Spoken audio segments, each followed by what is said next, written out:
जम्बूद्विमता वरिष्ठा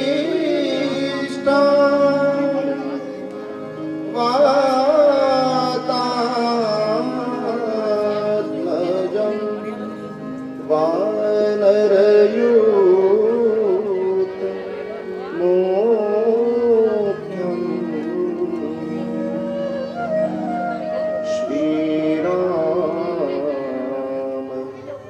श्रीरामदूतं शरणं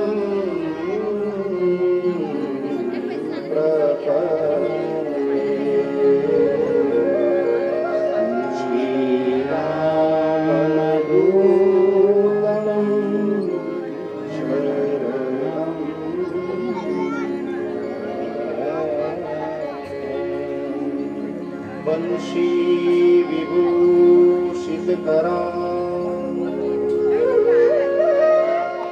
नवनीरदाभां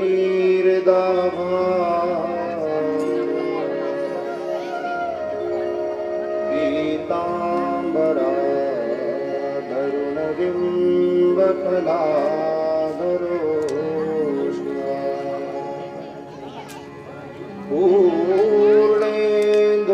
पूर्णेन्दुसुन्दरमुखा अरविन्दनेत्रा कृष्णात् परं किमपि तत्त्वमहं न जाने।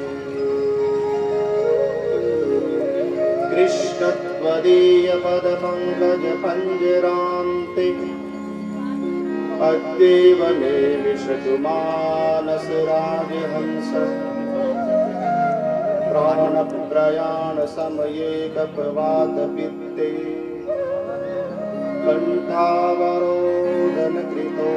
स्मरणं कुतस्तौ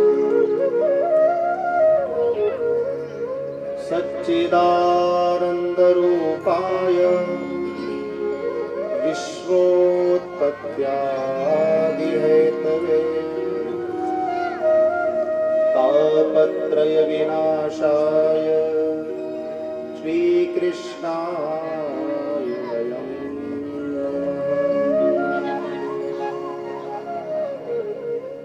सच्चिदानंद भगवान की जय।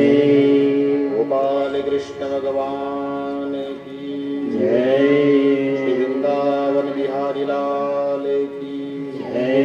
बछवाड़िया महादेव की जय। देव नारायण भगवान की जय। श्री बालाजी महाराज की जय।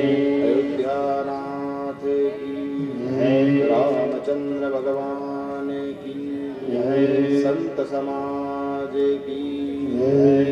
सनातन धर्म की जय। सांडेश्वर महादेव की जय। आनंद महादेव की जय।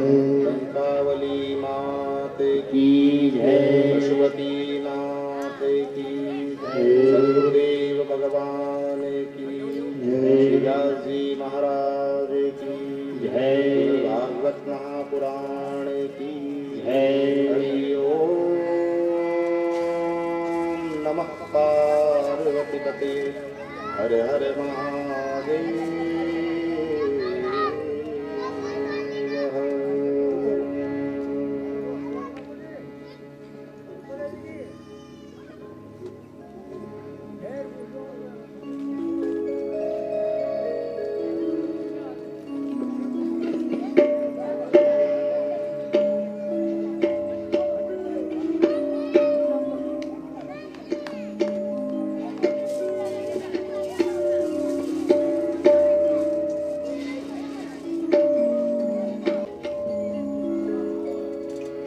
परम पूज्य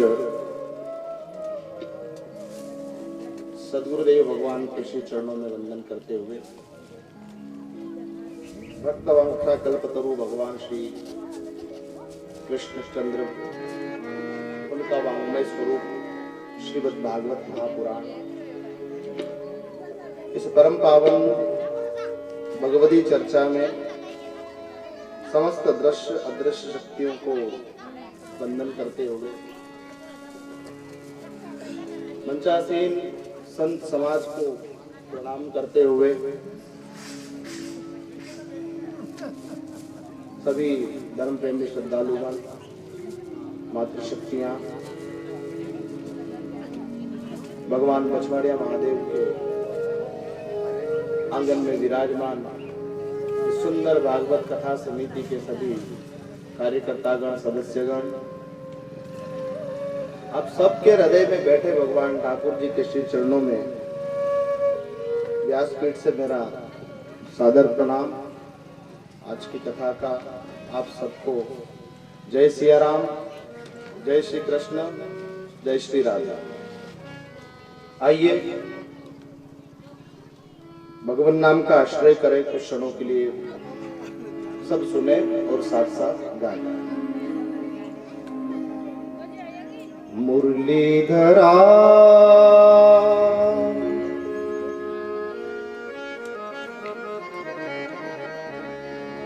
मनमोहना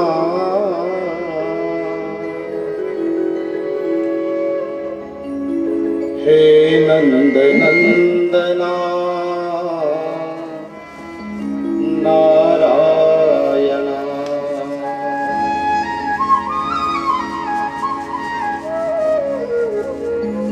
मुरलीधरा मनमोहना हे नंद नंदना नारायणा मुरलीधरा मनमोहना हे नंद नंदना नारायणा मुरलीधरा मनमोहना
नंदना नारायणा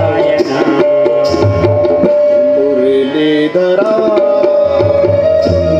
मनमोहना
नंदना नारायणा मुरलीधरा हे नंदना हे नंदनंदना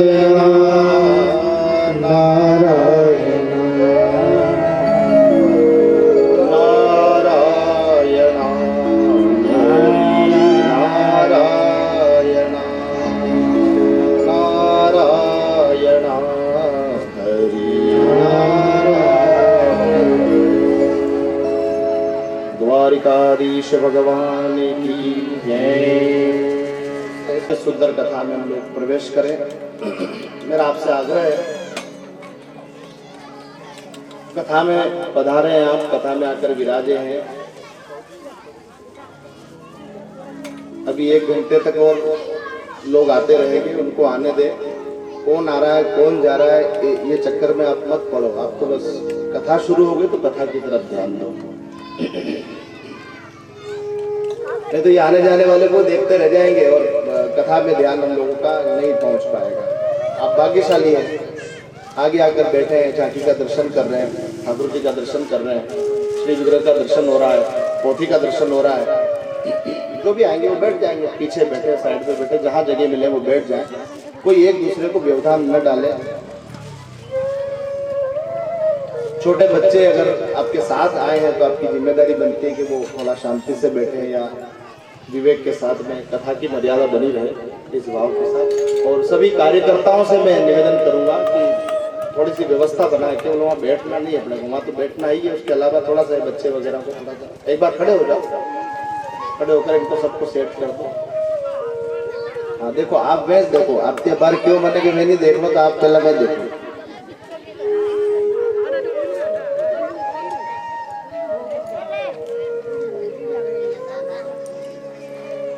प्रेम से, भाव से। और देखना भी है ना तो 2 चीजें देखना है जीवन में, ध्यान रखना। नजर हमारी केवल 2 जगह रहे तो कल्याण है, बाकी तो पुनरपि जननम पुनरपि मरणम, पता नहीं क्या बनेंगे फिर हम लोग। भगवान ने मनुष्य बनाया है, थोड़ी सी बुद्धि भी दे दी हम लोगों को कि हम कथा में आकर के बैठ गए तो कुछ चीजें हमारे जीवन में आए, समझे उन चीजों को, उन बातों को। नजर हमारी 2 जगह रहे, एक तो नजर रहे भगवान के चरणों में, और दूसरी नजर रहे हमारे आचरणों में ये भाई अगर ऐसा हो सकता है कि ये व्यवस्था और उधर हो जाए तो करवा दो ना। हाँ उस तरफ पर फिर भी इधर आ गया। चल जय श्री राधे, जय श्री राधे।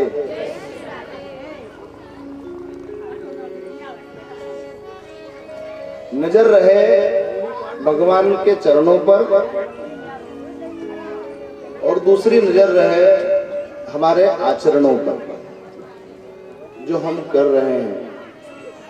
जैसा हम बोलते हैं, हम चलते हैं, हम बात करते हैं, हम काम करते हैं, हम व्यापार भी करते हैं, तो कैसे व्यापार करते हैं इस पर भी थोड़ा सा ध्यान है। हमारे व्यापार में ईमानदारी हो, हमारे बोलने में सत्यता हो, हमारे व्यवहार में थोड़ी कोमलता हो, हमारा व्यवहार थोड़ा सा शांत हो, प्रेम से रहे, आनंद के साथ रहे, मौज के साथ रहे। क्योंकि इन दो जगह के अलावा आप जहां भी देखोगे ना वो असत्य ही नजर आएगा। सत्य तो यही है, भगवान के चरण सत्य है और हमारे आचरण सत्य है। इन दो के अलावा तो कहीं भी आप देखोगे, कहीं भी नजर पड़ेगी सब झूठ ही नजर आएगा, असत्य नजर आएगा। व्यक्ति इस जगत की संपत्ति को अपना मार्ग करके इतने विवादों में पड़ता है। और वास्तविक बात माने तो समय जो है ये बस 50, 60, 70 साल, 80 साल की जो भी उम्र आपकी ठाकुर जी ने निर्धारित करी है, जब तक हम काल कवलित न हो जाए तब तक की ये सारी व्यवस्था है, इसी में सारे प्रपंच हैं। देवीलाल जी करो, किसी एक को बिठा दो, आप इतना क्यों व्यवधान में फंस रहे हैं? कर दो, कर दो।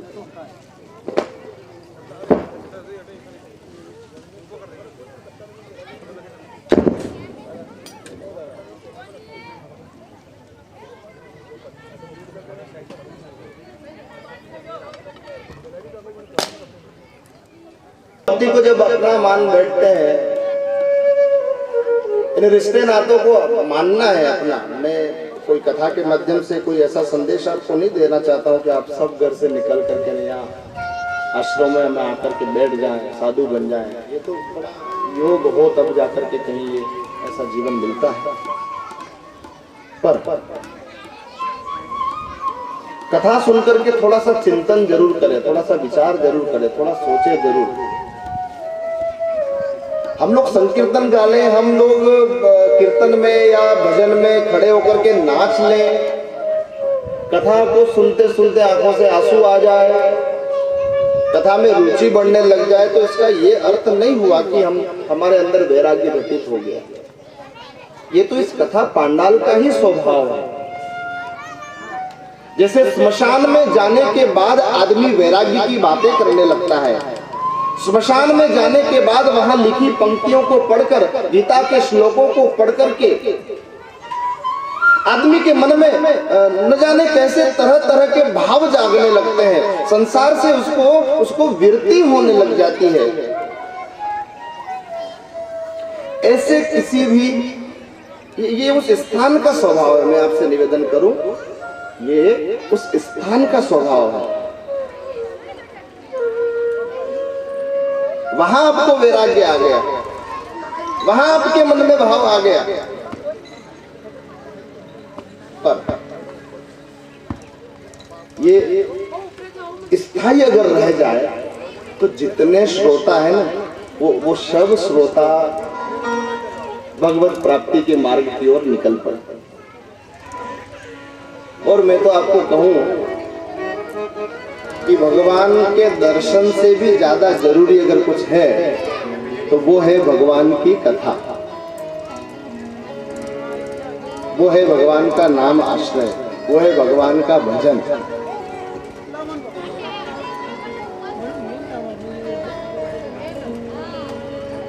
राधे राधे हो राधे राधे, राधे राधे हो राधे राधे।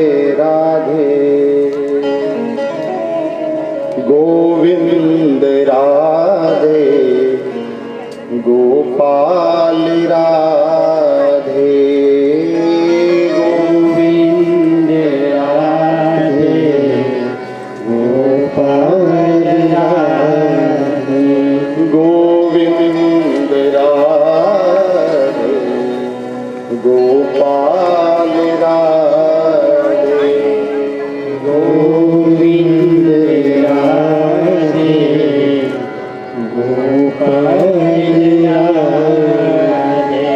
राधे राधे ओ राधे राधे राधे राधे ओ राधे राधे राधे राधे ओ राधे राधे ओ राधे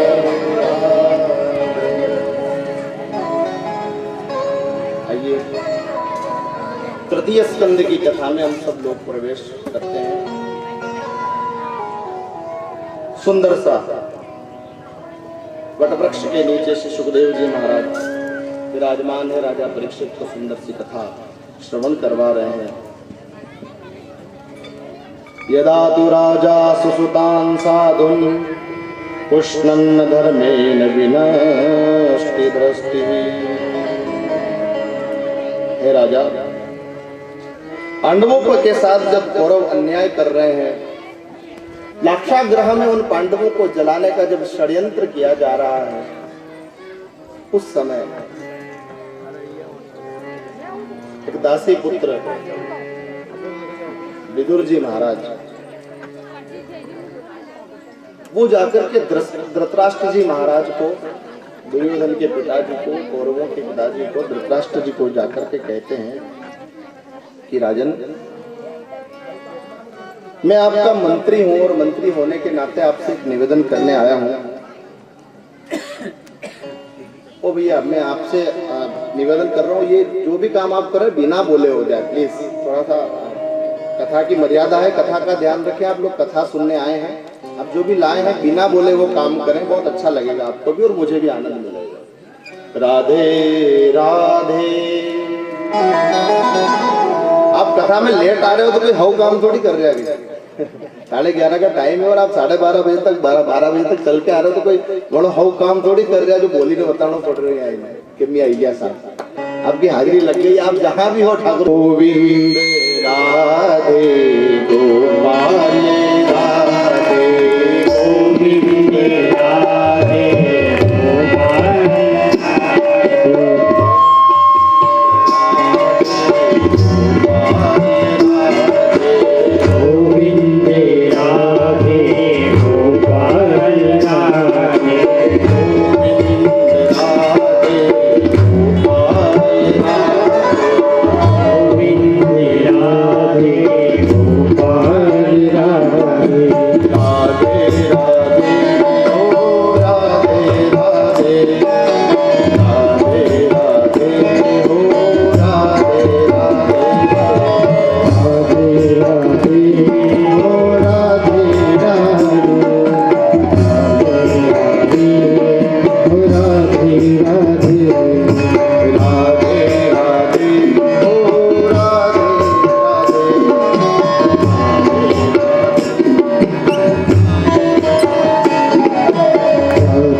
राधे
अरे मैं पास आ जाऊंगा तो भी सीटी लग रही है।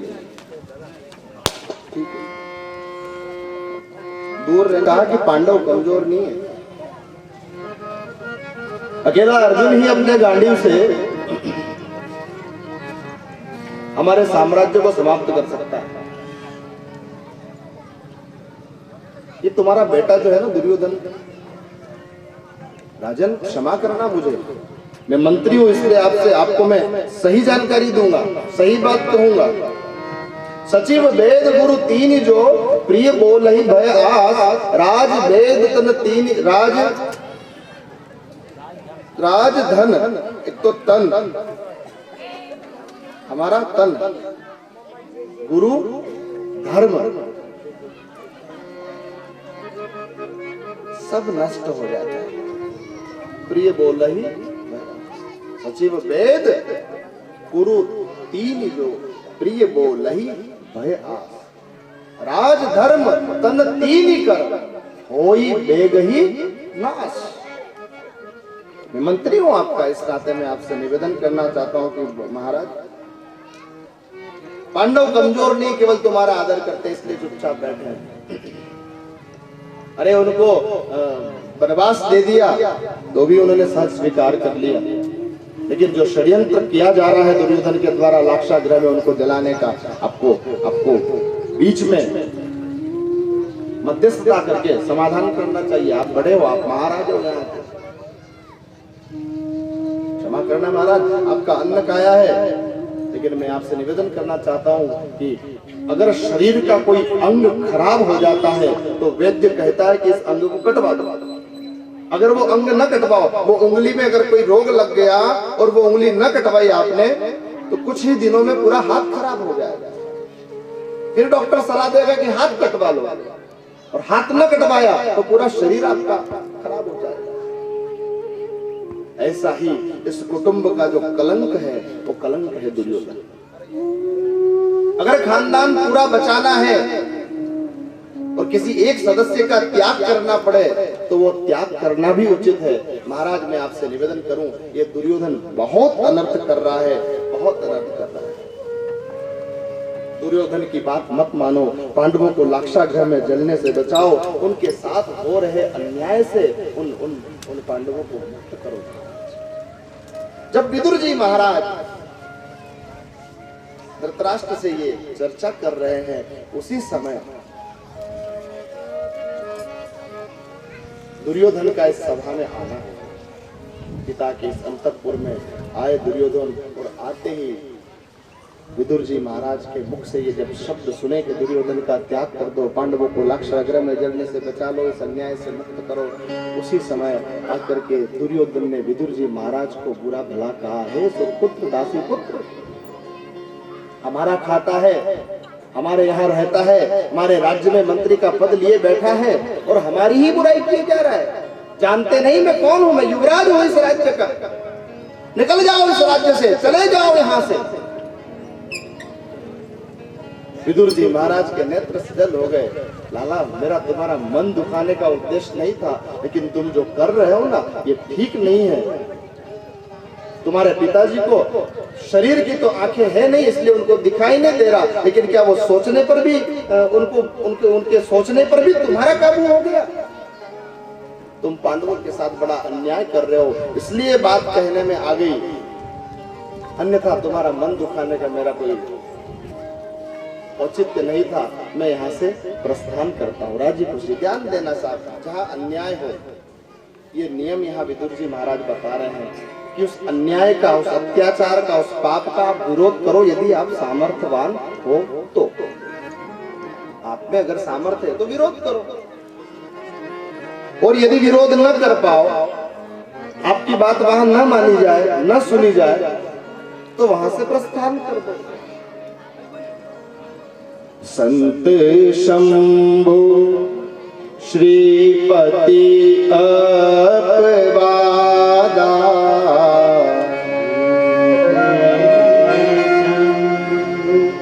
श्रीपति अपवादा, सुनिय जहाँ तजी असीम मर्यादा,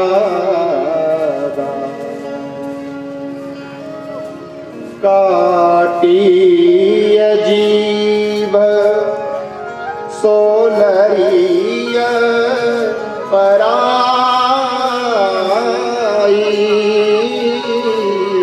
काटिय जीव सोलरिय पराई, श्रवण चलिय पराई, श्रवण मोदी नत चलिय पराई, संत शंभु।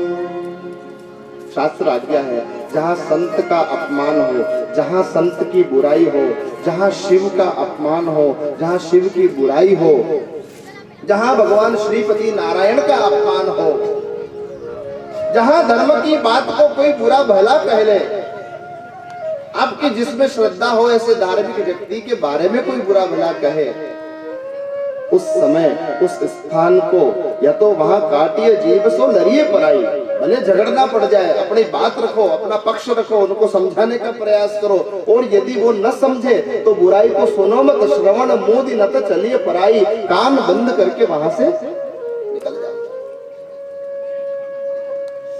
उस स्थान को छोड़ दो। तजिए कोटि बेरी सम यद्यपि परम स्नेही,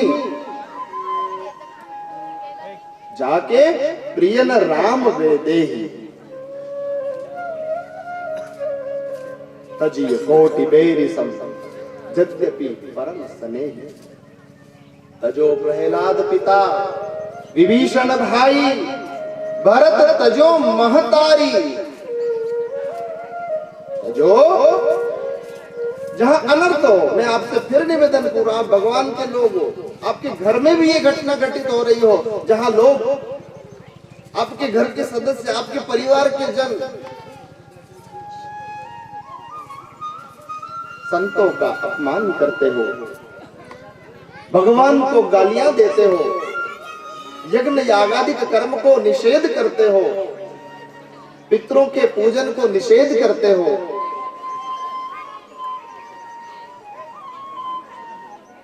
बड़ा सुंदर भाव है यहाँ। उनको छोड़ना पड़े, उनको त्यागना पड़े तो भी त्याग, और त्यागा है, किसने त्यागा? तजो प्रहलाद पिता, पिता ने अपने पिता का, प्रहलाद ने अपने पिता का त्याग कर दिया। तजो प्रहलाद पिता विभीषण भाई और बंधु भरत तजी महतारी। विभीषण ने अपने भाई का त्याग कर दिया, भरत ने अपनी माँ का त्याग कर दिया। जिसके प्रिय न जाके प्रिय न राम वेदेही, जिसको राम और वेदेही प्रिय न हो उसको त्यागना, उस प्रसंग से अपने आप को आप अलग कर लें। विदुर जी महाराज ने अलग कर लिया। सुंदर इसी हस्तिनापुर के नगर के परिसीमन के बाहर एक कदली वन था, केले के पौधों का वन था। उस वन में छोटी सी पर्णकुटी बनाई और अपनी पत्नी के साथ उस पर्णकुटी में आकर विदुर जी महाराज निवास करने लगे। ये कह रहे हैं अपनी पत्नी से कि सुनोरी, मेरा तो वैसे भी मन अब गृहस्थ में नहीं लगता था, वैसे भी वहाँ पूरी उम्र हो गई मंत्री का काज काज करते हुए, उनकी मदद करते हुए, लेकिन मेरे रहते हुए भी ऐसा अनर्थ, ऐसा अन्याय वहाँ हो रहा, मुझसे देखा नहीं जाता। इसलिए मेरा मन तो वैसे ही था कि मैं वानप्रस्थ आश्रम की ओर चलूं, क्यों न अब यहाँ रह करके हम खूब प्रभु का भजन करें। विदुर जी महाराज और विदुरानी दोनों विराजमान होकर के भगवान नाम का आश्रय करते, फल का आहार करते, ओम नमो भगवते वासुदेवाय मंत्र का जाप करते। महाभारत के युद्ध की जब तैयारी हुई, युद्ध निश्चित होने वाला है, उस समय पांडवों की ओर से शांतिदूत के रूप में आज भगवान कृष्ण हस्तिनापुर आए। भगवान कृष्ण जब आ रहे हैं, उनके आने की जब सूचना मिली तो दुर्योधन ने स्वार्थ के वशीभूत आज गोविंद के स्वागत का नाटक रचा। आप देखो साहब, ये कथा हमको कितनी बड़ी सीख दे करके जाती है। आप भगवान की कथा सुन रहे हैं, कई लोग कथा सुनकर के सुधर जाते हैं, उनके जीवन में बदलाव आ जाता है, लेकिन ये दुर्योधन कथा नहीं सुन रहा, ये तो भगवान का दर्शन कर रहा है। भगवान कृष्ण इनके साथ रह रहे, आए दिन इसको कृष्ण का दर्शन होता रहता है, लेकिन फिर भी इसकी बुद्धि नहीं बदली, ऐसी बुद्धि कर रहा है। तो मैं आपसे निवेदन करूं कि भगवान का जो दर्शन है ना, वो भी कभी कभी बुद्धि नहीं बदल सकता, लेकिन भगवान की जो कथा है ना, वो जरूर आदमी का मन बदल सकती है, वो जरूर आदमी की बुद्धि को परिवर्तित कर सकती है। इसलिए कथा सुनो, कथा सुनो, सत्संग होना बहुत जरूरी है। और ये सत्संग भी राम जी की कृपा के बिना सुलभ नहीं हो सकता। तो विदुर जी महाराज बैठकर भगवत भजन कर रहे हैं। भगवान कृष्ण का इस सुंदर हस्तिनापुर में जब आगमन होने वाला है, तब द्वारिकाधीश के आगमन की सूचना पाकर दुर्योधन ने स्वार्थवश में इस युद्ध में कृष्ण की मुझे सहायता मिलेगी, कृष्ण की सेना मुझे प्राप्त होगी, इस भाव से उसने एक सुंदर सा नगर को सजाया है। यहाँ विदुर जी महाराज को वहाँ पर्णकुटी में सूचना मिली कि कृष्ण आने वाले हैं। कौरवों और पांडवों, आज पांडवों के भाग्य का निर्णय होने वाला है। ये भाव, ये बात जब विदुर जी महाराज को पता लगी तो विदुर जी महाराज अपने पत्नी को कहें कि मैं जरा देख करके आता हूँ, मुझे राज्यसभा में जाने का तो निष्कासित, राज्य से निष्कासित कर दिया, इसलिए राज्यसभा में तो मैं जा नहीं सकता, लेकिन आज गोविंद आ रहे हैं ना, तो दुर्योधन ने नगर को सुंदर सजाया है और नगर के बाहर परिसीमन पर ही कृष्ण का स्वागत रखा है। मैं भी जाकर गोविंद का दर्शन कराऊंगा। पूरी सभा लगी, बहुत हजारों की संख्या में लोग भगवान कृष्ण का दर्शन करने आए। गोविंद जब नगर में आए, अटालियों से, खिड़कियों से महिलाएं पुष्पों की वर्षा कर रही, सुंदर अभिनंदन किया कृष्ण का। मंच पर महाराज के आसन पर धृतराष्ट्र विराजमान है, पितामह भीष्म विराजमान है, दुर्योधन विराजमान है। जैसे ही आते हैं भगवान श्री कृष्ण, दुर्योधन ने कृष्ण का अभिवादन किया, वंदन किया, प्रणाम किया। भगवान श्री कृष्ण विराजमान हुए और पूरी सभा में कृष्ण ने जब नेत्र को घुमाए हैं, पूरी सभा को जब कृष्ण ने देखा तो दूर सुदूर अंतिम पंक्ति के कहीं अंतिम आसन पर विदुर जी महाराज को बैठे देखा। और विदुर जी महाराज को बैठे देख करके भगवान कृष्ण स्मित हास्य किए, मुस्कुराए और मन बड़ा गदगद हो गया, मानो ये विदुर जी का ही दर्शन करने आए।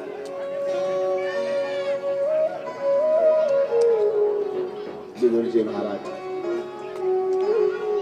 भगवान कृष्ण का दर्शन किए, सजल नेत्रों से भगवान गोविंद की झांकी को निहार रहे हैं। चर्चा हुई, कृष्ण ने कहा कि दुर्योधन, हाँ केशव, पांडव तुम्हारे चाचा जी के बालक हैं, इस नाते से इस हस्तिनापुर पर उनका भी बराबर का अधिकार है। तो भाई मैं इतने सा शांति प्रस्ताव लेकर के आया हूँ कि अगर न ज्यादा तो कम से कम 5 गांव भी उनको दे दो, भिक्षा मांग करके खा लेंगे, अपना जीवन यापन कर लेंगे, हरि भजन करेंगे। बाकी इस प्रकार से युद्ध का जो तुम लोगों ने निर्णय लिया है वो सर्वथा अनुचित है। समझाया, मैं आपको समझाऊं, कोई संत आपको समझाए, कोई कथाकार आपको समझाए, हमारे समझ न आए तो बात जान में आती है, पर भगवान समझाए और वो नहीं समझ। भगवान है कृष्ण, लेकिन माना किसने, जाना किसने? उसको जानने के लिए सत्संग जरूरी है, और दुर्योधन ने कभी सत्संग नहीं किया ऐसा। भगवान ने जैसे कहा कि 5 गांव दे दे, तो दुर्योधन अपने आसन पे खड़ा हो गया। क्रोध में उसके नेत्र फड़फड़ाने लगे। पितामह बैठे, द्रोणाचार्य बैठे, कृपाचार्य बैठे, धृतराष्ट्र बैठे, और सबके सामने जोर से आवाज करके दुर्योधन कहने लगा, गोविंद, केशव, सुचक्रे नैव दास्यामि बिना युद्धेन केशव। बिना युद्ध के तो मैं उनको 5 गांव क्या, अरे 5 घर क्या, एक सुई की नोक के इतनी भी जगह न दूं। इस दशा में हम सब लोग आ गए हैं। आप सब विचार कर लेना किस क्षण में आप दुर्योधन बने हो। ये कथा हमारी अपनी कथा है। कथा को सुनते सुनते भाव रखना, हम दुर्योधन भी बनते हैं, हम कृष्ण भी बनते हैं, हम अर्जुन भी बनते हैं, हम युधिष्ठिर भी बनते हैं, हम राम भी बनते हैं, हम दशरथ भी बनते हैं। जब स्वार्थ की बुद्धि जाग जाए, हम में से ही कोई केकई भी बन जाता है। पड़ोसी में प्रेम हो, लोग सुखी हो, आनंदित हो, उनमें जाकर झगड़ा करवा दे तो हम ही में से कोई मंथरा भी बन जाता है। कोई इनके कोई अलग से सिंह थोड़ी लगे हुए थे क्योंकि मंथरा के कोई हिंगड़ा लग गया था। बहुत सारे लोग पूछते कथा में कि महाराज राम कथा तो बढ़िया है, सब उसमें लिखा है, तुलसीदास जी ने बड़ी सुंदर राम कथा लिखी है, लेकिन ये जो मंथरा थी ना, ये मंथरा, राम जी को वनवास हो गया, फिर राम जी वन की पूरी यात्रा करके फिर आ गए, लेकिन ये मंथरा कहीं नजर नहीं आती। मंथरा का चर्चा वापस रामचरितमानस में कहीं नहीं आई, तो ये मंथरा कहाँ गई? अब लोगों के काम ही हुए जो मंथरा होती है रामायण में। अरे ढूंढना है तो राम जी को ढूंढो, मंथरा को क्या ढूंढना? तो हम तो कहते हैं कि भाई कहीं गई नहीं है मंथरा। जब किसी के सुख और आनंद में व्यवधान डालने का हमारा मन हो जाए, हमारी बुद्धि किसी को सुखी देख करके हम में एक मत्सर आ जाए, आपके पड़ोसी को व्यापार अच्छा चला हो, 10-15 लाख की वो कार लेकर के आ गया हो, अरे आपकी शोभा है ना कि आपके घर के पास में रहने वाला व्यक्ति कार लेके आ गया, अगर 10-2 फीट गाड़ी उसकी आपके घर की तरफ खड़ी हो जाए, राजी होना चाहिए, खुश होना चाहिए। आज 15 लाख की गाड़ी आपके घर के बाहर खड़ी हुई है, राजी होना चाहिए ना। लेकिन राजी न होकर के मन में जो ईर्ष्या का भाव जागे तो समझ लेना वो मंथरा उस समय घर में ही आपकी, और कहीं नहीं गई। मंथरा कहीं नहीं गई, घर में ही।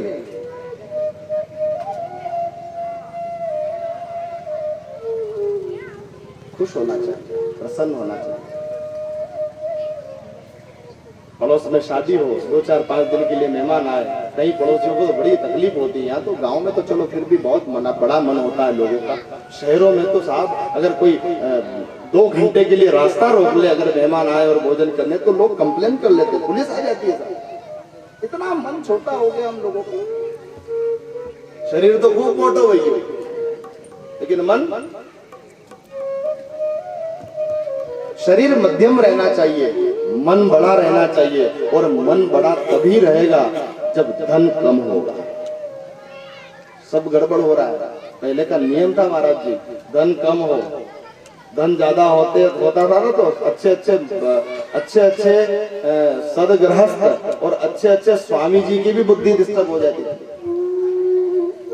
पहले का आशीर्वाद होता था, महात्माओं के द्वारा आशीर्वाद दिया जाता था, आपका धन कम हो, आपका मन बढ़े और आपका शरीर मध्यम रहे। अब शरीर तो कहीं बहुत ज्यादा मोटा हो गया और कहीं बहुत ज्यादा दुबला हो गया। गर्म पानी पी पी के दुबले हो रहे लोग, कई जगह दवाई खा खा करके मोटे हो रहे लोग। और मन हो 1-1 महीना का लगन झेलता था पहला। 11 दिन पे आए, 7 दिन पे आए, 5 दिन पर आए, जो बहन बेटी घर के आंगन में खेल करके बड़ी हुई है, वही बहन बेटी अगर 5 दिन से ज्यादा घर में रुक जाए तो तकलीफ होने लग जाती घर के लोगों को। मन छोटा हो है, कुछ नहीं, खाने को 4 रोटी है। और ये कभी मत सोचना आपके घर के दरवाजे पर आकर के कोई रह रहा है, आपके घर में आकर के कोई बैठ करके अतिथि स्वीकार कर रहा है, और अगर वो 2 समय भोजन कर रहा है तो ये कभी मत सोचना कि उसको भोजन आप दे रहे हो। ये तो परमात्मा ने उसकी व्यवस्था आपके घर पर की हुई है।